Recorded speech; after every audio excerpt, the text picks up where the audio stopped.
연말정산을 하시는 분들이라면 반드시 알아야 할 소득공제와 세액공제에 대한 기본적인 개념에 대해서 설명드리도록 하겠습니다. 안녕하세요. 시간 날 때 보는 금융취미생활, 줄여서 시금취의 최인석 점장입니다. 소득이 있는 곳에는 세금이 있다라는 원칙이 있죠. 우리가 벌게 되는 소득은 크게 6가지가 있는데요. 근로소득, 사업소득, 이자소득, 배당소득, 연금소득, 기타소득, 이렇게 6가지가 있습니다. 그런데 만약에 부동산을 팔면서 받게 되는 이런 부동산 양도소득이라든지 회사를 퇴직할 때 받게 되는 퇴직소득은 이 위에서 말씀드렸던 6가지와는 분류가 돼서 과세가 되기 때문에 이 분류과세라고 하는데요. 그래서 따로 세금을 측정해서 세금을 내게 됩니다. 오늘 이 시간에는 근로소득이 있는 직장인이라면은 이 연말정산을 하게 될 텐데, 이 직장인들의 연말정산에서 가장 중요한 소득공제와 세액공제에 대해서 알려드리도록 하겠습니다. 기본적으로 소득이 있으면은 거기에 맞는 세율을 곱하게 되고요. 그렇게 되면은 세금이 결정이 되게 됩니다. 매월 직장인이라면은 급여에서 세금을 차감을 하게 될 텐데요. 이 12달 동안 차감했던 세금들을 합산을 했을 때 연말정산을 통해서 만약에 세금을 많이 냈다라고 하면은 오히려 환급받을 수가 있고요. 세금을 적게 냈다라고 하면은 추가로 추징을 하게 되는 게 바로 연말정산입니다. 이때 중요한 게 여러 비용들에 대해서 빼주는 항목들이 있는데 이거를 공제라고 하고요. 이 공제 항목은 크게 소득공제와 세액공제 2가지로 나눠집니다. 우선 소득공제에 대해서 좀 말씀드리면요. 소득에서 빼준다라는 의미는 그만큼 소득이 낮게 측정이 된다라는 거죠.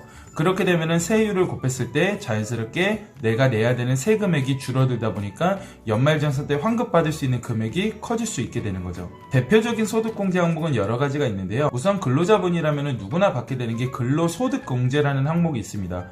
내 총급여 수준에 따라서 이 근로소득공제를 받게 되는데, 보통 연봉 3천에서 4천만 원 정도 되시는 분들은 기본적으로 한 1,000만 원 정도 가량은 비용으로 공제받기 때문에 세금을 줄이실 수가 있습니다. 그리고 본인 뿐만 아니라 부양가족이 있으신 분들은 개개인마다의 인적공제라는 항목이 들어가서 소득을 줄이실 수가 있고요.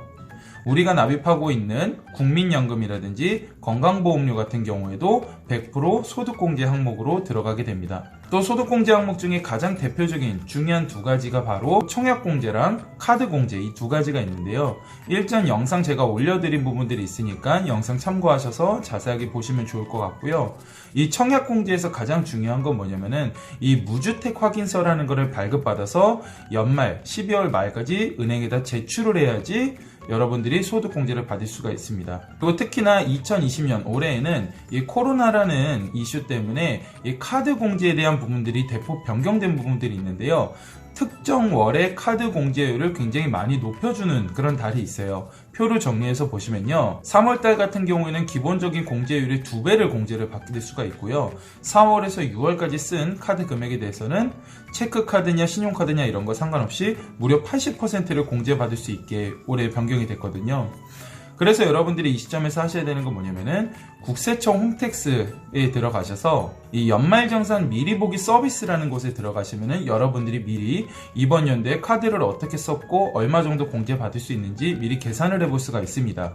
그래서 12월 한 달 정도 남으셨는데 이 금액들을 확인을 하셔서 내가 어떤 카드를 쓰는 게 더 유리할지 한번 체크를 해보시는 게 좋을 것 같고요. 카드를 아무리 많이 쓴다고 해도 이 카드 공제는 공제 한도가 정해져 있기 때문에 이미 한도를 더 채우신 분들은 카드를 더 쓴다고 해서 공제를 추가적으로 받는 게 없겠죠. 본인뿐만 아니라 부양가족에 대한 카드 사용 금액에 대해서도 여러분들이 확인을 할 수가 있는데요.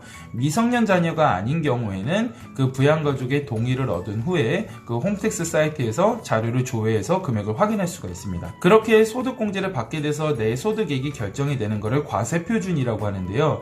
이 과세표준에다가 세율을 곱하게 돼서 나의 세금액이 결정이 되는 거죠.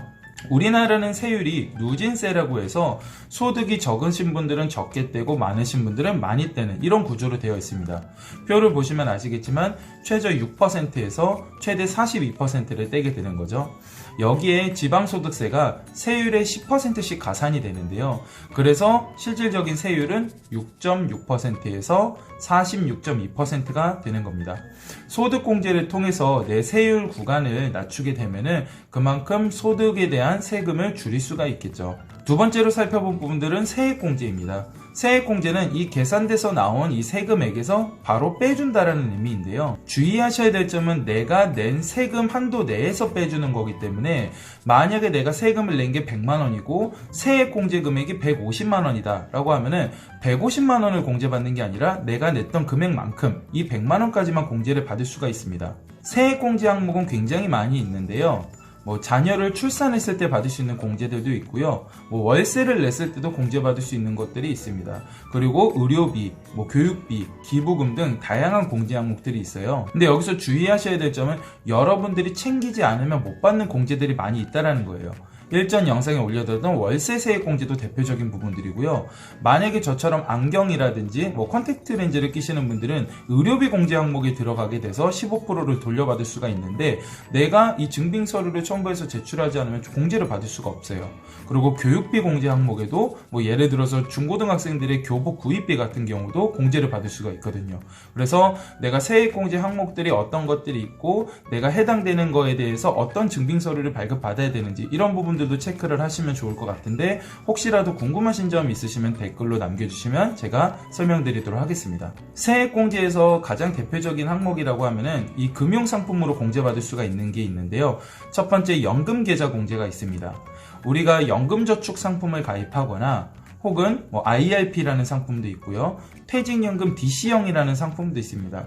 이런 연금과 관련된 계좌에다가 내가 납입한 금액에 대해서 일정 부분 공제를 또 받을 수가 있는 항목이 있기 때문에 내가 세금을 너무 많이 토해낸다 하시는 분들은 노후 준비도 하시면서 공제도 받을 수 있는 이런 연금 계좌도 활용하는 게 한 가지 좋은 방법이 될 수 있을 것 같고요.